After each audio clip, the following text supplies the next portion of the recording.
High to all, ఎలాంటి సాస్లు use చేయకుండా ఇంట్లోనే మనం టేస్టీగా నూడిల్స్ ఎలా తయారు చేయాలో చూద్దాము.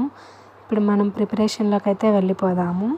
ఫస్ట్ ఒక ప్లేట్ తీసుకొని అందులోకి నూడిల్స్ అయితే తీసేసుకున్నాను. తర్వాత స్టవ్ ఆన్ చేసుకొని ఒక గిన్నె పెట్టుకొని అందులోకి వాటర్ యాడ్ చేసుకొని కొంచెం సాల్ట్, ఆయిల్ వేసుకొని హీట్ చేసుకోవాలి. తర్వాత మసాలా పొడి కోసం కొంచెం సాల్ట్, చికెన్ మసాలా, కారం, మిరియాల పొడి, మ్యాగీ మసాలా, కొంచెం గరం మసాలా వేసుకొని బాగా కలుపుకోవాలి.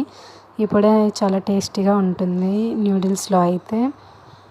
ఈ విధంగా కలుపుకోవాలి. తర్వాత ఈ వాటర్ అనేది హీట్ అయిన తర్వాత ఈ నూడిల్స్ని ఇలా ఈ విధంగా వేసేసుకోవడమే. నూడిల్స్ అనేటివి 70 to 80% వరకు కుక్ అయితే చాలు.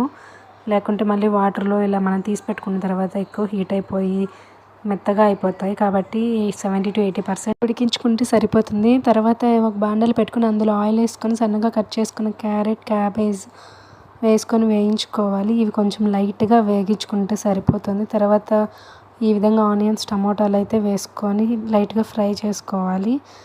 వీటిని ఫ్రై చేసుకున్న తర్వాత మనం ముందుగా కలుపుకున్న మసాలా పొడిని వేసుకొని బాగా కలుపుకోవాలి.